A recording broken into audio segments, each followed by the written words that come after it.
എഴുത്തും പിന്നെ ഡാൻസ് പാട്ട് അല്ലാതെ വേറെ? എനിക്ക് പെയിന്റ് ചെയ്യാൻ ഭയങ്കര ഇഷ്ടമാണ്. പഠിച്ചിട്ടുണ്ടോ? പഠിച്ചിട്ടൊന്നുമില്ല ചേച്ചി, എനിക്ക് അറിയൂല.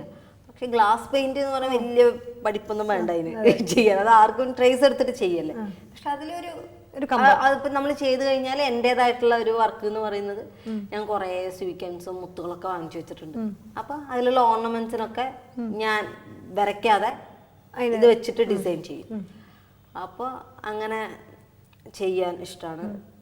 പിന്നെ ഈ സ്റ്റിച്ച് കിറ്റൊക്കെ കിട്ടില്ലേ, അതൊക്കെ എനിക്ക് തുന്നാനും ഓരോരോ സാധനങ്ങൾ ഉണ്ടാക്കാനൊക്കെ ഭയങ്കര ഇഷ്ടമാണ്. എനിക്ക് ബാക്കി എല്ലാത്തിനേക്കാളും ഇഷ്ടം പുതിയ പുതിയ, ഇപ്പൊ പാചകമാണെങ്കിലും പുതിയ പുതിയ സാധനങ്ങൾ ഉണ്ടാക്കി പഠിക്കുക.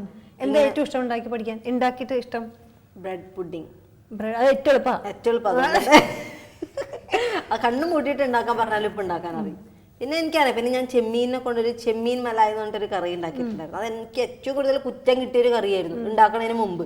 തേങ്ങാപ്പാൽ കഴിക്കുമ്പോൾ ചെമ്മീനിൽ വെളുത്തുള്ളി ഇഞ്ചി ചതച്ചിട്ട് തേങ്ങാപ്പാൽ വെച്ചാൽ വൃത്തികേടായിരിക്കും എന്നൊക്കെ പറഞ്ഞിട്ട് അമ്മ ഭയങ്കരമായിട്ട്. അപ്പൊ അമ്മ ഇല്ലാന്ന്, അമ്മ അച്ഛനും ജസ്റ്റ് എന്തോ അവര് പോയിട്ട് വരുമ്പോഴേക്കും ഞാനൊക്കെ ഉണ്ടാക്കിയിട്ട് വെക്കണം.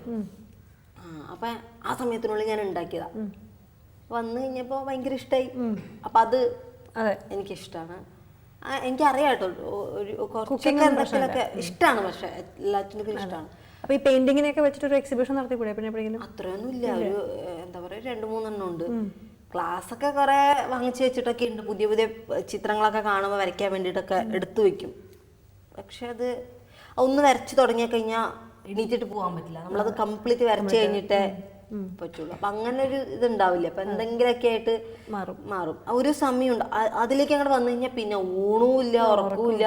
രാത്രിയൊക്കെ ഇരുന്നിട്ട് 2 മണിക്കൊക്കെ എണീറ്റിരുന്നിട്ടൊക്കെ ചെയ്യും തുന്നുന്ന കാര്യങ്ങളൊക്കെ. അതൊക്കെ അങ്ങനെ ഭയങ്കര പെർഫെക്ഷനിസ്റ്റ് ആണോ? അത് കഴിഞ്ഞാൽ എല്ലാത്തിനും ഉണ്ട്. ഇപ്പൊ ഞാന് റൂം വൃത്തിയാക്കുക എന്നുള്ളതാണ് എൻ്റെ മറ്റൊരു പ്രധാനപ്പെട്ട ഹോബി എന്ന് തന്നെ പറയാം. ഞാൻ ഏറ്റവും കൂടുതൽ സമയം ചെലവഴിക്കുന്നത് വീട് വൃത്തിയാക്കുന്നില്ല. പഠിച്ചു വാരി ചിലപ്പോൾ തുടക്കും, ബാത്റൂം ചിലപ്പോൾ കഴുകണ ഞാൻ തന്നെ ആയിരിക്കും.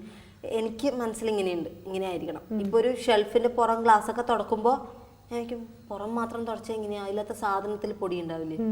അപ്പൊ എന്ത് ചെയ്യും, ഷെൽഫ് തുറന്നിട്ട് ഓരോ ഡ്രസ്സ് അടക്കം എടുത്ത് മടക്കി വെച്ച്, പറ്റിയ ഇസ്തിരി ഇട്ട് മടക്കി വെച്ച് ആ ഷെൽഫ് കംപ്ലീറ്റ് തുടച്ച് അവിടെ മറ്റേ പാറ്റ ഗുളികയൊക്കെ വെച്ച് വൃത്തിയാക്കി പേപ്പറൊക്കെ വിരിച്ച്. മിക്കവാറും വൃത്തി കൂടിയിട്ട് തന്നെ അയാള് അടിച്ചു പുറത്താക്കാനുള്ള സാധ്യത കാണാനുണ്ട്. അമ്മ എപ്പോഴും വഴക്ക് പറയും, ആവാം എനിക്കെല്ലാം കുറച്ച് അധികം എന്തോ ആവാം, പക്ഷെ ഇത് രാത്രിയൊക്കെ ഇരുന്നിട്ടൊക്കെ കട്ടിലിന്റെ പിടിയും ഒക്കെ ഇങ്ങനെ തുടച്ച് വൃത്തിയാക്കുക. ചെരുപ്പൊക്കെ സ്വന്തം വീട്ടിലുള്ള അടുത്ത വീട്ടിലേക്ക് ചെയ്യോ? എവിടെ പോണാച്ചാ അവിടെ എവിടെ പോണാച്ചാ. അപ്പൊ ഞാനൊരു വീട്ടിൽ പോയി കുറെ നേരം ഞാൻ അവിടെ ഉണ്ട്, എന്റെ കണ്ണ് പിന്നെ പോണത് ഷോക്കേസിലേക്കൊക്കെ. എന്റെ അമ്മയുടെ മോളാണ്ടായിരുന്നു. ഞാൻ നേരെ ഡിസോർഗനൈസ്ഡ്. പക്ഷെ എന്റെ അമ്മ അങ്ങനെയാ തുടച്ച്.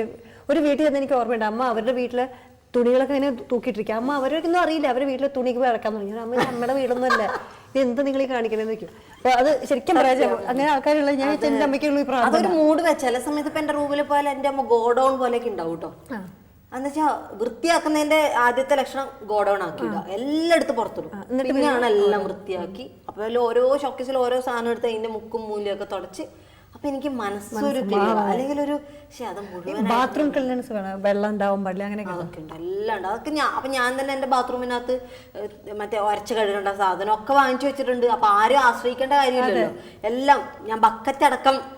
അപ്പൊ ഈ സിനിമ ഷൂട്ടിംഗ് ഇതൊക്കെ എങ്ങനെയാ? അവിടെ വളരെ ഡിസോർഗനൈസ്ഡ് ആവില്ലേ പല? അവിടെ നിന്ന് എനിക്ക് എന്റെ കാര്യങ്ങളൊക്കെ വീട്ടിലാണെങ്കിൽ ഓക്കെ. ഇപ്പം എനിക്ക് ബാത്റൂം ഭയങ്കര പ്രശ്നമാണ്. നമ്മള് പല ഹോട്ടൽസിലൊക്കെ പോകുമ്പോ ബാത്റൂം വൃത്തിയായിട്ടില്ലെങ്കിൽ പിന്നെ ഭയങ്കര പല സ്ഥലത്ത് നമ്മൾ തന്നെ ബ്ലീച്ചിങ് പൗഡറൊക്കെ ഇട്ടിട്ട്, അമ്മ തന്നെ വാങ്ങിച്ചിട്ട് ബ്ലീച്ചിങ് പൗഡറൊക്കെ ഇട്ടിട്ട് ബ്രഷൊക്കെ വാങ്ങിച്ചിട്ട് വൃത്തിയാക്കിയിട്ട്, അല്ലാതെ ആ ഭാഗത്തേക്ക് ഞാൻ പോവില്ല. പിന്നെ അതുകൊണ്ട് അതൊക്കെ ചെയ്യും നമ്മൾ തന്നെ. ചിലപ്പോ ചില ഈ അധികം ആൾക്കാരൊന്നും ഇല്ലാത്ത സ്ഥലങ്ങളിലൊക്കെ, ഗുണ്ടൽപേട്ട അങ്ങനത്തെ സ്ഥലത്ത് പോയി കഴിഞ്ഞാൽ അവിടെ ഒന്നും അങ്ങനെ ഒരു ആൾക്കാരധികം വരുന്ന ഹോട്ടൽസ് അല്ലല്ലോ. അങ്ങനെയൊക്കെ ചെയ്യാൻ വേണ്ടി വരാറുണ്ട്. എപ്പോഴും പറയാം, ആരാ പറഞ്ഞ ഭക്ഷണം ഈ ആർട്ടിസ്റ്റ് ആയാലും നമ്മൾ പല സ്ഥലത്ത് പോയി ചിലപ്പോൾ ഇരിക്കാൻ പോലും സ്ഥലമില്ലാത്ത സ്ഥലത്തായിരിക്കും. അപ്പൊ ചിലപ്പോൾ നിലത്തിരിക്കേണ്ടി വരും. അങ്ങനെയൊക്കെ ഉണ്ടാവില്ലേ. ഭക്ഷണം കഴിക്കുന്ന ധർമ്മക്കാരും സിനിമക്കാരും മാത്രമേ വഴിയിലിരുന്ന് ഭക്ഷണം കഴിക്കുള്ളൂ എന്ന് പറഞ്ഞ പോലെ സത്യമാണത്. റോഡ് സൈഡിൽ ബസ്സുകാരൊക്കെ നമ്മളിങ്ങനെ ഭക്ഷണം കഴിച്ചുകൊണ്ട് അതൊക്കെ അത് പക്ഷെ ഒരു സുഖമുള്ള അനുഭവം തന്നെയാണ്. എനിക്ക് ഭയങ്കര മടി ആൾക്കാരെ മുന്നിലേക്ക് ഭക്ഷണം കഴിക്കാൻ. എനിക്ക് എപ്പോഴുള്ള കല്യാണത്തൊക്കെ പോയി കഴിഞ്ഞാൽ ഭക്ഷണം കഴിക്കുമ്പോ കുറച്ച് കുറക്കിട്ടാ ഇതൊക്കെ കൂടി എന്നൊക്കെ ആക്കിട്ട് എനിക്ക് ഭയങ്കര ദേഷ്യം അത്. ഭക്ഷണം കഴിക്കുമ്പോ പിന്നെ എത്ര തടിമാടനാണെങ്കിലും തടിമാടി എന്ന് പറയില്ല, തടിച്ചാണെങ്കിലും പിന്നെ ഭക്ഷണം കഴിക്കുമ്പോ പറയാൻ പാടില്ല. അതന്നെ. അപ്പൊ അത് നമ്മുടെ മലയാളികൾക്ക് എന്താ എവിടെ പറയേണ്ടത് യാതൊരു ഐഡിയ ഇല്ല. അതുകൊണ്ടായിരിക്കും അതൊക്കെ ഭയങ്കര. അപ്പൊ പിന്നെ ഞാൻ എന്ത് ചെയ്യും, അമ്മയെ കല്യാണത്തിന് പോകുമ്പോൾ ഭക്ഷണം കഴിക്കാൻ നിൽക്കണ്ട, നമുക്ക് വേഗം പോവാ. ഇതാണ് എന്റെ പ്രശ്നം. ഞാൻ ഭയങ്കര കോൺഷ്യസ് ആയി തുടങ്ങി. ആ ഒരു വാശിപ്പുറത്തായിരുന്നു ഒരിടയിൽ എല്ലാവരും പറയിപ്പിക്കണം എന്ന് വെച്ചിട്ട് ചത്ത് പണി. പെട്ടെന്ന് മെലിഞ്ഞു വന്ന് നാദിയൊക്കെ എന്റെ തുടക്കമായിരുന്നു. തമിഴ് പഠനം ചെയ്യണ സമയത്തായിരുന്നു. കുറെ ഒരു 5 കിലോ കുറച്ചതേ ഉള്ളൂ. പക്ഷെ 5 കിലോ എന്ന് പറഞ്ഞാൽ എനിക്ക് ബോൺ വെയിറ്റ് ആണ് കൂടുതൽ. അപ്പൊ ഭയങ്കരമായിട്ട് ഒരു 10 കിലോ ഒക്കെ കുറഞ്ഞ ഫീൽ ഉണ്ടായിരുന്നു. അതെനിക്ക് ആഗ്രഹം എല്ലാരും ഒന്ന് കാണിക്കണം, എനിക്ക് പറ്റും. കുറയ്ക്കാൻ എനിക്ക് പറ്റാഞ്ഞിട്ടല്ല, ഞാൻ വേണ്ടാന്ന് വെച്ചിട്ടാണ് കാണിക്കണം. ആ കൂടുതൽ എന്ന് പറഞ്ഞ ആൾക്കാരൊക്കെ അതെ ഓരോരുത്തർക്ക് ഓരോ ഭംഗിയുണ്ട് കേട്ടോ. കാവ്യ എന്ന് പറയുമ്പോ എല്ലാവരുടെ മനസ്സിലൊരു തടിച്ചിട്ടൊക്കെ ഉള്ള ഒരു കുട്ടി. ഇത് ഇങ്ങനത്തെ രൂപമൊക്കെ ആയിട്ട് മുടിയൊക്കെ വെട്ടി വേറെ ആളായിട്ട് ഇതൊന്നും ഇഷ്ടാവില്ല കേട്ടോ. ഇതേ പറഞ്ഞ ആളെ കൊണ്ടുതന്നെ ഇങ്ങനെ പറയും. അപ്പൊ ഞാൻ ഓക്കെ, അപ്പൊ ഞാൻ എനിക്ക് ആ പറഞ്ഞ ആളെന്നെ തിരിച്ചു പറഞ്ഞില്ലേ, പിന്നെ അവിടെ നിന്നൊട്ടൊരു ശ്രമം തുടങ്ങി തിരിച്ചു പിടിക്കാൻ തടി. അതിങ്ങനെ എത്തിക്കൊണ്ടിരിക്കണു എന്റെ ഇതിലേക്ക്.